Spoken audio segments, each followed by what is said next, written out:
Hey guys, this is Nana. Welcome back to my YouTube channel. Today we'll be reacting to 3 true Halloween horror stories animated by SSG Animations. Happy Halloween, you guys. Hopefully I can get this video out on Halloween, and this will also be my 100th video. So, um, and I also have more gameplays to load. So be on the lookout for those. They'll be super late because I'm like always working. So just bear with me and let's get into the video. So this is story one, Halloween horror short, patrolling the Halloween night. Okay.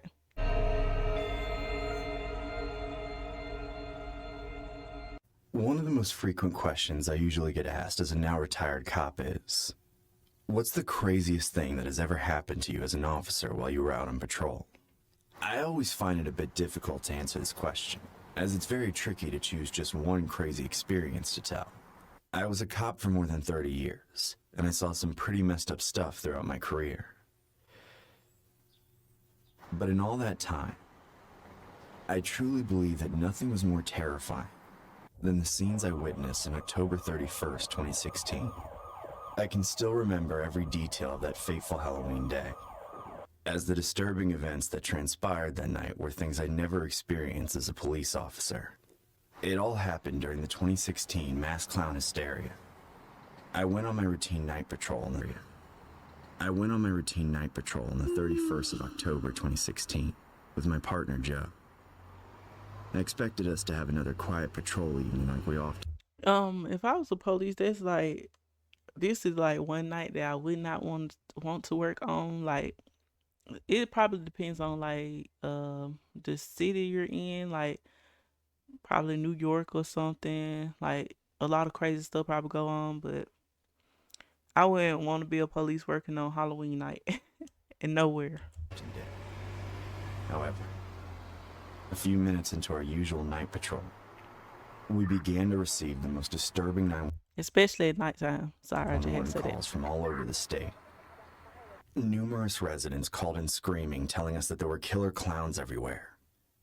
One report stated an evil-looking clown had chased their car down the street, and another call was from a woman who'd said that she'd seen a clown holding a jagged machete in her backyard. My entire night went into a frenzy from that point. Joe and I tried our best to round up all the individuals who were dressed in clown costumes terrorizing the state. Most of the people we brought in were either 18 or 19. This story kind of remind me of when I used to live back in my old town, and I remember it was close to Halloween.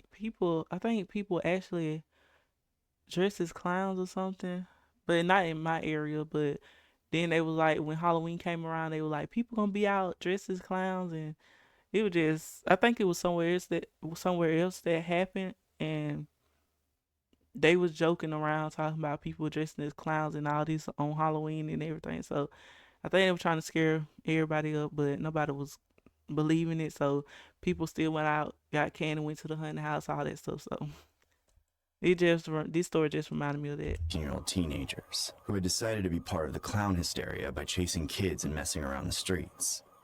I can still remember how we brought in a 17-year-old boy named Cole. He told us that he and his friends had seen the clown craze happening in several videos on social media. So apparently they all decided to buy clown costumes and run around town while filming everything to post on their social media. After we rounded up the teenagers, we started to bring in the real sickos. Around 1:30 a.m., we took in a man named Jaime. He had a criminal record and was holding a weapon when he was apprehended. When we asked why he was dressed up as a clown causing a disturbance to several residents, Jaime told us that his purpose in life was to terrify the world, and he was just doing his part at that time to terrorize the town. Most of the people we brought in from this point of the night were all truly disturbed. Similar to Jaime, the creeps we arrested were all middle-aged men. Most of them had previous records and were using the chaos to carry out sinister and criminal acts. We found one of the men dressed up as a clown in a woman's bathroom after we received a troubling 911 call. Further investigation showed that the woman was his ex-girlfriend, and she reported him for stalking her on several occasions. Another clown had been reported several times earlier in the night for terrorizing the kids who were out trick-or-treating. Several witnesses said they'd seen him violently pick up little children as he ran up and down the street screaming before throwing them on the floor and taking the sweets they'd been given. To put the angered parents at ease, we took all the information and statements we gathered from both the witnesses and victims, and we managed to track him down to a nearby street. We found him trying to break into a house. He made a run for it when he noticed us, but my partner Joe and I managed to catch up with him. We then subdued him before taking him to the station. It was one of the longest and craziest patrol nights I'd ever experienced in my career as a police officer. I imagine it was. All of the officers on duty worked really hard that night to subdue and bring in most of the crazy individuals dressed in clown costumes. And it wasn't long before things calmed down. It was around 3:40 a.m. at this point, and I thought the chaos was all over. We rounded up most of them, and the streets were looking much quieter.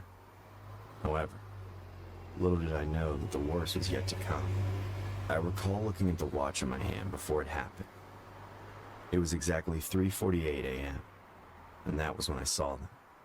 I thought my eyes were playing tricks on me at first, but their silhouettes became much clearer as I drove further.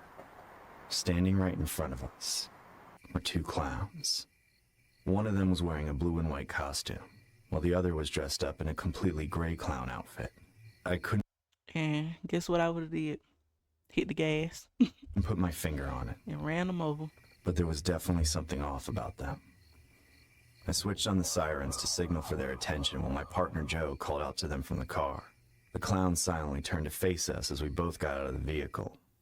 Joe told them to identify themselves, but they didn't say anything. They just stared at us. Admittedly, their eyes terrified me. Both clowns looked soulless. Joe then instructed them to spread their arms and put their backs against the nearby wall so we could cuff them. Although they didn't say anything in response, they still obeyed. After putting them in handcuffs, we placed them in the back of the car and made our way to the station. The ride back was eerily silent, as these clowns were oddly quiet. Everything remained calm for most of the ride. But as we were about to reach the police station, one of the clowns suddenly burst out laughing.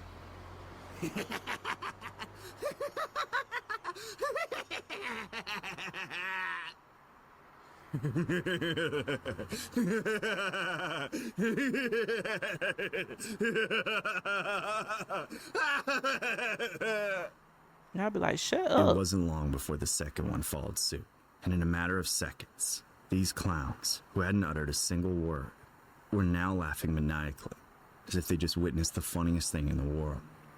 The sudden outburst of laughter shocked Joe and me as we wondered why they had started laughing. However, the clowns weren't done. And while I didn't know it at the time, the horrors of that night were just getting started. The ghastly scenes that followed are still burned into my mind. That's something I can't forget. The two clowns laughed louder as they slowly began to violently bang their heads against each other.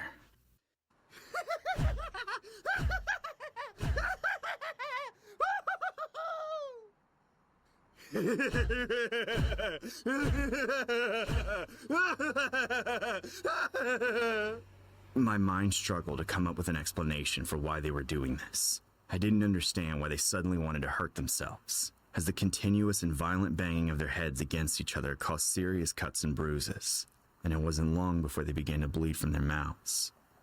At this point, I couldn't tell if they were doing this because they didn't want to talk, or if they were doing it so they could blame us for battery and abuse of power when we got to the station. My partner Joe was fed up, and he started to scream. I don't know what kind of sick or twisted game you freaks are playing, but I've had enough. If you two don't stop hurting each other, I'll stop this vehicle and cuff your legs, too. The clowns didn't listen as they continued to bash their heads against each other. I would have had to hurry up and get to the station because, or call. Well, I would just heard them guys to the station because, Officer Joe was about to say something else, but before he can make his statement, one of the clowns, who had a mouthful of blood from all he'd inflicted on himself, spat a large amount of it into Officer Joe's face. My partner Joe instantly lost his vision and control of the wheel, and the car swerved off the road and crashed. Lord. I was out for about 3 minutes after violently hitting my head on the car's dashboard. However, when I awoke, I saw the two clowns who had been cuffed in the back of the car now looming over Joe. I wondered how they had freed themselves from the handcuffs we placed them in. But that's when I noticed their mangled thumbs out of the corner of my eye. I realized they must have dislocated their thumbs to set themselves free. They had a sinister look in their eyes as they stood over Joe, laughing maniacally.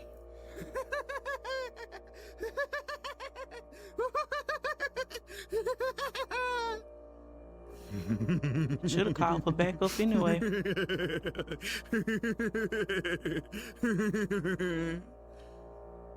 Before I could do anything, one of the clowns rushed toward Officer Joe and began to viciously bite off his ear. Ooh, Joe, Lord. who had been unconscious, was awakened by the pain and started screaming, Ooh. but he couldn't do anything. That when you need to be taking out your weapon or something. The second clown held him down while the first one continued to bite and chew off his right ear. Ugh. I was still concussed at this point, but I managed to crawl out of the car. I didn't hesitate to point my gun at them as I said, Yeah, you could have did You that in the clowns are car. assaulting an officer. If you don't stop now, I won't hesitate to shoot. Shoot him now. You After see my that eating warning, it the ear. first clown stopped biting down on Joe's ear, and they both backed away. I told them to lie on the ground so I could cuff them again, but they ignored me and ran Why for the would I? woods. I would have just With shot no him. other choice, I opened fire and hit one of them in the knee. But before I could take another shot, they had disappeared into the darkness. I tried to chase after them. I didn't want those sickos on the loose. But no matter how hard I looked, I couldn't find them. I eventually gave up and went back to check on Officer Joe. I'd already called an ambulance earlier before chasing after them. And even though his right ear was mangled, the paramedics told me that the sick clown had only bitten off the uppermost parts of his right ear. Luckily, he was still able to hear out of it after it had been treated properly. The disturbing and gruesome events of that night led to a statewide manhunt for those clowns. But even with all our combined efforts, identifying them proved difficult as they were in full clown makeup when we arrested them, and we didn't have any names to properly track them down. It was also very hard for the sketch artist to make a composite sketch of what they actually look like without the clown makeup on their faces. It's been several years since this happened, but on certain days, these thoughts still frighten me. I can't help but worry that there's a limping clown out there who viciously bit off parts of an officer's ear.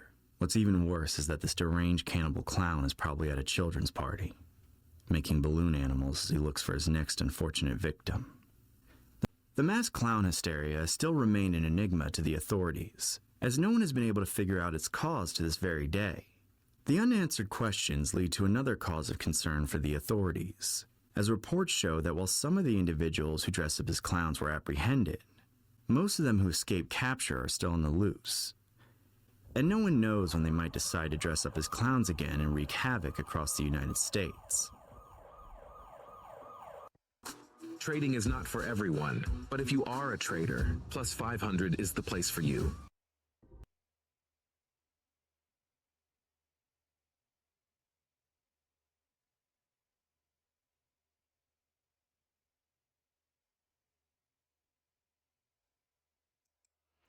Oh wow, so that was that might be the around the time we I heard about this people acting like clowns and doing so that might be the story. I'm not for sure, but it was a long time ago, so that might be it. But anyways, if y'all enjoyed this horror short, I'm not gonna react to the rest of them, but I just wanted to do a quick one for Halloween today. And if y'all enjoyed it, make sure y'all give this video a thumbs up. Subscribe to my channel. Make sure y'all check out SSG Animations for more videos like this or any horror short videos. And if you like animations, they do pretty good with animations. So make sure y'all check them out. Get them a subscribe to the channel if you haven't, and make sure y'all, I already said it, but make sure y'all go check out their videos for other horror shorts or horror stories that y'all might be interested in, and we'll react to some more of them. I have to look through and see like which ones I want to react to. I'll probably pick out a couple, even though Spooky Month is about to officially be over. I'll still react to some horror stories since I haven't reacted to any in a while, and then I'll probably start reacting to some. Maybe I should do Christmas horror shorts or just Christmas short stories, just stories, but we'll see. But anyways, like I said, give this video a thumbs up and subscribe to my channel. Be on the lookout for more gameplays, short horror shorts, or just shorts in general. And I will see y'all in the next video.